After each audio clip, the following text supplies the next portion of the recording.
ఏ జాతి? మన జాతికి పేరేమి? భారత జాతి. నిన్న మొన్న వచ్చి ఎవరు పెట్టారండి పేరు నువ్వు హిందూ అని మన తిట్టడానికి. హిందూ అనే పదానికి అర్థం కాఫిర్ అని అర్థం. కాఫిర్ అంటే దౌర్భాగ్యుడు అని అర్థం. మన వాళ్ళు క్రిస్టియన్స్ మీద ముస్లిమ్స్ మీద పడి ఏడుస్తారు కొందరు. ఎందుకు దండగా? నిన్ను చూసుకుని నువ్వే ఏడవాలి. ಸ್ನೇಹಿತರೆ ನಮಸ್ಕಾರ, ಅನ್ವೇಷಣೆಗೆ ಸ್ವಾಗತ. ಭಾರತೀಯರು ಅಂದ್ರೆ ಯಾರು? ಮುಸಲ್ಮಾನರಿಗೆ ಪ್ರಮಾಣ ಖುರಾನ್, ಕ್ರೈಸ್ತರಿಗೆ ಪ್ರಮಾಣ ಬೈಬಲ್, ಭಾರತೀಯರಿಗೆ ಪ್ರಮಾಣ ಯಾವುದು? ಈ ಬಗ್ಗೆ ಓರ್ವ ಮಹಾಸಂತ ಅಸಲಿ ಸತ್ಯವನ್ನ ಬಿಚ್ಚಿಟ್ಟಿದ್ದಾರೆ. ಎಷ್ಟಕ್ಕೂ ಆ ಮಹಾಸಂತ ಯಾರು? ಅವರು ಹೇಳೋ ಪ್ರಕಾರ ಹಿಂದೂ ಅಂದ್ರೆ ಯಾರು, ಭಾರತೀಯರು ಏಕೆ ಹಿಂದೂಗಳಲ್ಲ ಎನ್ನುವ ಬಗ್ಗೆ ನೋಡೋಕ್ಕೂ ಮುನ್ನ ನಮ್ಮ ಚಾನಲ್ಗೆ ಸಬ್ಸ್ಕ್ರೈಬ್ ಆಗಿ ನೋಟಿಫಿಕೇಶನ್ಗಾಗಿ ಬೆಲ್ ಐಕಾನ್ ಕ್ಲಿಕ್ ಮಾಡೋದು ಮರಿಬೇಡಿ. ಹಾಗೆಯೇ ಫೇಸ್ಬುಕ್ ನಲ್ಲಿ ಅನ್ವೇಷಣೆ ಪೇಜ್ ನ ಲೈಕ್ ಅಂಡ್ ಫಾಲೋ ಕೂಡ ಮಾಡೋದನ್ನ ಮರಿಬೇಡಿ. ಸ್ನೇಹಿತರೆ, ಭಾರತೀಯರು ಯಾರು? ಹಿಂದೂಗಳಲ್ಲ. ಹಿಂದೂ ಅಂತ ಕರೆದುಕೊಳ್ಳುವವರು ಯಾರು? ಭಾರತೀಯರೇ ಅಲ್ಲ. ಇದನ್ನ ನಾವ್ ಹೇಳ್ತಿಲ್ಲ, ಇದನ್ನ ಹೇಳಿದ್ದು ಆ ಮಹಾಸಂತ. ಇಷ್ಟಕ್ಕೂ ಆ ಮಹಾಸಂತ ಬೇರೆ ಯಾರು ಅಲ್ಲ, ಶ್ರೀ ತ್ರಿದಂಡಿ ಶ್ರೀಮನ್ನಾರಾಯಣ ರಾಮಾನುಜ ಚಿನ್ನಜಿಯರ್ ಸ್ವಾಮಿ. ಚಿನ್ನಜಿಯರ್ ಸ್ವಾಮಿ ಅಂತಾನೆ ಪ್ರಖ್ಯಾತಗೊಂಡಿರುವ ಇವರು ಸ್ಟ್ಯಾಚ್ಯೂ ಆಫ್ ಇಕ್ವಾಲಿಟಿಗೆ ಪ್ರತೀಕವಾಗಿ ರಾಮಾನುಜಾಚಾರ್ಯರ ಬೃಹತ್ ಪ್ರತಿಮೆಯನ್ನೇ ತೆಲಂಗಾಣದ ರಂಗಾರೆಡ್ಡಿ ಜಿಲ್ಲೆಯಲ್ಲಿ ನಿರ್ಮಾಣ ಮಾಡಿದ್ದಾರೆ. ಅಲ್ಲದೆ ಭಾರತ ಹಾಗೂ ಅಮೆರಿಕಾದಲ್ಲಿ ವೇದ ಜ್ಞಾನವನ್ನ ಪ್ರಸರಿಸುವ ಶಿಕ್ಷಣ ಸಂಸ್ಥೆಗಳನ್ನ ಸ್ಥಾಪಿಸಿದ್ದಾರೆ. ಇಷ್ಟಕ್ಕೂ ಚಿನ್ನಜಿಯರ್ ಸ್ವಾಮಿ ಹೇಳುವ ಪ್ರಕಾರ ಹಿಂದೂಗಳಂದ್ರೆ ಯಾರು? ಭಾರತೀಯರು ಹಿಂದೂಗಳಲ್ಲ ಅಂತ ಅವರು ಹೇಳ್ತಿರೋದೇಕೆ ಎನ್ನುವ ಬಗ್ಗೆ ವಿವರವಾಗಿ ನೋಡೋಣ ಬನ್ನಿ. ఏ జాతి? మన జాతికి పేరేమి? భారత జాతి. భారత జాతి. నిన్న మొన్న వచ్చి ఎవరు పెట్టారండి పేరు నువ్వు హిందూ అని మన తిట్టడానికి. ಕೇಳಿಸ್ಕೊಂಡ್ರಲ್ಲ, ಕೇವಲ ಇಷ್ಟೇ ಅಲ್ಲ, ಹಿಂದೂ ಅಂದ್ರೆ ಯಾರು? ಹಿಂದೂ ಎನ್ನುವ ಪದದ ಅರ್ಥವೇನು? ಅದ್ಯಾಕೆ ಹಿಂದೂ ಅಂತ ಕರೆದ್ರು ಎನ್ನುವ ಬಗ್ಗೆಯೂ ಸ್ವಾಮೀಜಿ ಸ್ಪಷ್ಟವಾಗಿ ಹೇಳಿದ್ದಾರೆ. ಕೇಳಿ. నిన్న వచ్చి ఎవడో పేరు పెట్టాడు, వీడు బలానా లోయలోంచి వచ్చారు అందుకోసం వీళ్ళకి హిందూ అని పేరు. నో, మీరు ఆ సింధు లోయలోంచి వచ్చారా? మీరు సింధు నది పక్క నుంచి వచ్చారా? మీరు అక్కడ పుడితే మీకు కూడా అదే పేరేమో, కానీ మీరు అక్కడ పుట్టలేదే. మీరు గోదావరి తీరంలో పుట్టారు, కృష్ణా తీరంలో పుట్టారు, తుంగభద్ర తీరంలో పుట్టారు. మన సింధు లోయలోంచి వచ్చిన వాళ్ళం కాం. సింధు లోయలోంచి వచ్చిన వాళ్ళు వీళ్ళు అనంటే మీ జాతికి ఉండేటటువంటి చరిత్ర అంతా కూడా జీరో. ಇನ್ನು ಸಿಂಧು ನದಿ ಕಣಿವೆಯಿಂದ ಬಂದಿದ್ದೀವಿ ಅಂತ ಭಾವಿಸಿದ್ರೆ ಅವರ ಚರಿತ್ರೆ 4000 ಇಲ್ಲ 5000 ವರ್ಷಗಳಷ್ಟು ಮಾತ್ರವೇ ಇದೆ. ಅದರ ಹಿಂದೆ ನಾವೆಲ್ಲ ಕೋತಿಗಳು ಎನ್ನುವುದನ್ನ ಒಪ್ಪಿಕೊಳ್ಳಬೇಕಾಗುತ್ತೆ ಎನ್ನುವುದು ಚಿನ್ನಜಿಯರ್ స్వామి ಹೇಳಿರೋ ಮಾತು. మీ జాతి చరిత్ర ఒక ఏజ్ దాకా వెళ్ళి అక్కడ ఆగిపోయింది అని అర్థం. ఓ 4000 సంవత్సరాలకో 5000 సంవత్సరాలకో వెళ్ళి ఆ వెనకాతల మీ జాతి లేదు. ఆ వెనకాతల మీరంతా కోతులు, ఆ కోతుల్లోంచి మీరు పుట్టారు అని అర్థం. అప్పుడు మీరు చెప్పుకునేటటువంటి రామాయణం మా కథ, భారతం మా కథ, భాగవతం మా కథ, వేదాలు మా కథ.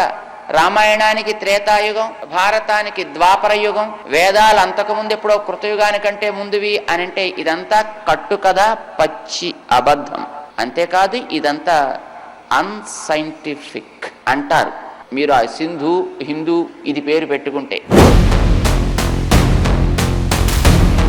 ಎಷ್ಟಕ್ಕೂ ಹಿಂದೂ ಅಂತ ಹೆಸರು ಬಂದಿದ್ದೇಕೆ, ಅದನ್ನ ಇಟ್ಟವರು ಯಾರು ಎನ್ನುವ ಬಗ್ಗೆಯೂ ಸ್ವಾಮೀಜಿ ನಿಖರವಾಗಿ ಸತ್ಯವನ್ನ ಬಿಚ್ಚಿಟ್ಟಿದ್ದಾರೆ.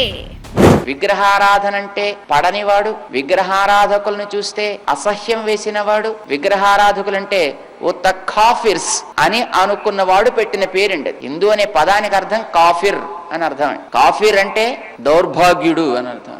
మీరంతా అదే జాతి వాళ్ళు కావాలి. మై ఫ్రెండ్స్, జ్ఞాపకం పెట్టుకోండి, మన జాతి భరత జాతి. మనదందరిది వేద మతం. మనమంతా వైదికులం. ఏ కులం పేరు మీరు పెట్టుకున్నా మనం అందరం ఆ వేదాల్లోంచి వచ్చిన వాళ్ళమే. చేత మనకి ప్రమాణం ఏమిటి అని ఎవరన్నా అడిగితే ఏముందండి అసలు మాకేం ప్రమాణమే లేదు, అసలు ఎవడి బుద్ధికి తోస్తుంది అదే ప్రమాణం వాడికి. ఇది ఈవేళ మన బతుకు ఇలా బండలైంది.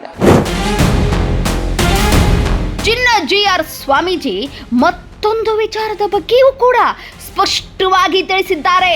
ಅದೇನು ಅಂತ ಒಮ್ಮೆ ನೀವು ಕೂಡ ಕೇಳಿ. మన వాళ్ళు క్రిస్టియన్స్ మీద ముస్లిమ్స్ మీద పడి ఏడుస్తారు కొందరు. ఎందుకు దండగా? నిన్ను చూసుకుని నువ్వే ఏడవాలి, పక్కవాడిని వీడిని చూసి ఏడవటం ఎందుకు? కనుక వాళ్ళకి మాకేదో ఒక ప్రమాణం ఉంది అని అనుకుంటున్నారు. They are great. అయ్యా మాకు ఖురాన్ ప్రమాణం అనుకుంటున్నారు, నైస్. మాకు బైబిల్ ప్రమాణం అనుకుంటున్నారు వాళ్ళు, సంతోషం. నీకేమిటి ప్రమాణం?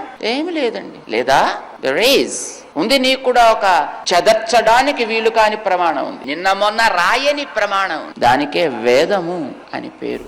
ವೇದಗಳೇ ಭಾರತೀಯರಿಗೆ ಮೂಲ ಪ್ರಮಾಣ ಆಗಿದೆ. ಅಂತಹ ವೇದಗಳ ಬಗ್ಗೆ ಪಾಶ್ಚಾತ್ಯರು ಹೇಗೆಲ್ಲ ಪರಿಶೋಧನೆ ಮಾಡಿದ್ದಾರೆ ಅಂತಾನೂ ಇವರು ಎಳೆಯಾಗಿ ವಿವರಿಸಿದ್ದಾರೆ. మనకందరికీ అది పరమ ప్రమాణం. అది చెలింపచేయ వీలు కాని ప్రమాణం అని వేళ మనం చెప్పట్లే, దాని మీద పరిశోధనలు చేసిన పాశ్చాత్య పొంగవులు చెప్పుకుంటున్నారు. పీటర్ రాస్టర్ అని ఆయన ఒక మహానుభావుడు అండి, పీటర్ రాస్టర్. ఋగ్వేదంలో ఆ మొదటి మంత్రం ఒక్కదాని మీద రీసెర్చ్ చేశాడంటే, ఇంత పుస్తకం రాశాడండి. అక్షరాల కూర్పు, స్వరాల కూర్పు, ఆ సింటాక్స్, దీని మీద చేశాడండి రీసెర్చ్ ఆయన. మనిషి ఎవడు రాయగలిగినటువంటి కూర్పు ఇది కాదు. కవిత్వం వచ్చిన వాడెవడు చేయగలిగినటువంటి కూర్పు ఈ అక్షరాలు ఈ రకంగా చెయ్యనే. ఇంత చేసిన 32 అక్షరాలు ఉంటాయండి. అగ్నిమీలే పురోహితం యజ్ఞస్య దేవ మృత్యుజం హోతారం రత్నధాతమం, ఒక చిన్న మంత్రం. దాని మీద పరిశోధన చేసి మై గాడ్ ఎంత చేసాడండి ఆయన, ఎంత సైంటిఫిక్ గా చేశాడు ఆయన. వాళ్ళు చెప్తున్నారు, మన వాళ్ళు మన ఋషులు చెప్పిన మాటను బట్టి చెబుతారు. ಇನ್ನು ವೇದ ಪ್ರಮಾಣವಾಗಿರುವ ಭಾರತೀಯ ಸಂಪ್ರದಾಯಗಳನ್ನ ಮತ್ತೆ ಪುನರ್ ಸ್ಥಾಪಿಸೋದೇಕೆ ಅಂತಾನೂ GR ಸ್ವಾಮೀಜಿ ಹೇಳಿದ್ದಾರೆ. ఒక ఆచారాన్ని నాశనం చేయడం కష్టం కాదండి, ఒక సంప్రదాయాన్ని కలుషితం చేయడం శ్రమతో కూడుకున్న పనేం కాదు. కానీ ఒక సత్ సంప్రదాయాన్ని సమాజంలో పాదుకొల్పడం, నెలకొల్పడం అనేటటువంటిది ఓవర్ నైట్ జరిగేటటువంటి పని కాదు. అది చెయ్యాలంటే దానికోసం ఎంత కృషి చెయ్యాలి, ఎంత శ్రమ పడాలి, ఎందరూ దాని యందు ఒక విశ్వాసం కలగాలి. ಭಾರತದ ನೆಲದಲ್ಲಿ ಹುಟ್ಟಿರೋ ಪ್ರತಿ ಸಂಪ್ರದಾಯಕ್ಕೂ ವೇದದ ಪ್ರಮಾಣವಿದೆ. ಅದಕ್ಕಾಗಿಯೇ ಈ ನೆಲದ ಮೂಲ ಸಂಸ್ಕೃತಿಗಳು ಕಾಲದ ಪರೀಕ್ಷೆಯಲ್ಲಿ ಕರಗಿ ಹೋಗದೆ ಗಟ್ಟಿಯಾಗಿ ನಿಂತಿವೆ. ಅದಕ್ಕೆ ಭಾರತೀಯರಾದಂತಹ ನಾವು ಅಂತಹ ವೇದಗಳ ಬಗ್ಗೆ ಸ್ಪಷ್ಟವಾಗಿ ಮೊದಲು ತಿಳಿದುಕೊಳ್ಳಬೇಕು ಎನ್ನುವುದು ಸ್ವಾಮೀಜಿಯವರ ಗಟ್ಟಿಯಾದ ಧ್ವನಿಯಾಗಿದೆ. మన భారతీయ సంప్రదాయాలన్నీ, మన వైదికమైనటువంటి ఆచారాలు, సిద్ధాంతాలన్నీ కూడా అట్లా ఏర్పడ్డవి. అందుకోసమనే వీటల్ని మనం కాల పరీక్షకి నిలబడిన ఆచారాలు, కాల పరీక్షకి నెగ్గినటువంటి సిద్ధాంతాలు, కాల గతిలో కరిగిపోకుండా నిలబడ్డటువంటి జాతి మతము మనది. వైదిక మతం, భారతీయ జాతి అని మనం అంటా ఉండేది. అందుకే ఆ వేదాల గురించి కొంచెమైనా మనకి తెలియాలి. ಸ್ನೇಹಿತರೆ, ಭಾರತೀಯರು ಅಂದ್ರೆ ಯಾರು? ಭಾರತೀಯರ ನಿಜವಾದ ಪ್ರಮಾಣ ಯಾವುದು? ಭಾರತೀಯ ಸಂಪ್ರದಾಯಗಳು ಎಷ್ಟು ಉತ್ಕೃಷ್ಟವಾಗಿವೆ, ಎಷ್ಟು ಪರಮ ಶ್ರೇಷ್ಠದಿಂದ ಕೂಡಿವೆ? ಅಂತಹ ಶ್ರೇಷ್ಠ ಪರಂಪರೆಯನ್ನೇಕೆ ಹಿಂದೂ ಅಂತ ಕರೆದ್ರು? ಭಾರತೀಯರು ಹಿಂದೂಗಳಲ್ಲ ಅಂತ ಶ್ರೀ ತ್ರಿದಂಡಿ ಶ್ರೀಮನ್ನಾರಾಯಣ ರಾಮಾನುಜ ಚಿನ್ಯಜಿಯರ್ ಸ್ವಾಮೀಜಿ ಸ್ಪಷ್ಟವಾಗಿ ಹೇಳಿದ್ದೇಕೆ ಎನ್ನುವ ಬಗ್ಗೆ ನೋಡಿದ್ರಲ್ಲ. ಈಗ ಭಾರತೀಯರಾದಂತಹ ನಾವು ನಮ್ಮನ್ನ ಏನೆಂದು ಗುರುತಿಸಿಕೊಳ್ಳಬೇಕು ಎನ್ನುವುದನ್ನ ನಿಮ್ಮ ವಿವೇಚನೆಗೆ ಬಿಟ್ಟು ಬಿಡ್ತೀವಿ. ಈ ವಿಚಾರದ ಬಗ್ಗೆ ನಿಮ್ಮ ಅನಿಸಿಕೆ ಏನು ಅಂತ ಕಮೆಂಟ್ ಮಾಡಿ ತಿಳಿಸಿ. ಮತ್ತೊಂದು ಇಂಟ್ರೆಸ್ಟಿಂಗ್ ಸ್ಟೋರಿ ಜೊತೆ ಆದಷ್ಟು ಬೇಗ ನಿಮ್ಮ ಮುಂದೆ ಬರ್ತೀವಿ. ಅಲ್ಲಿಯವರೆಗೂ ಕೀಪ್ ವಾಚಿಂಗ್ ಅನ್ವೇಷಣೆ.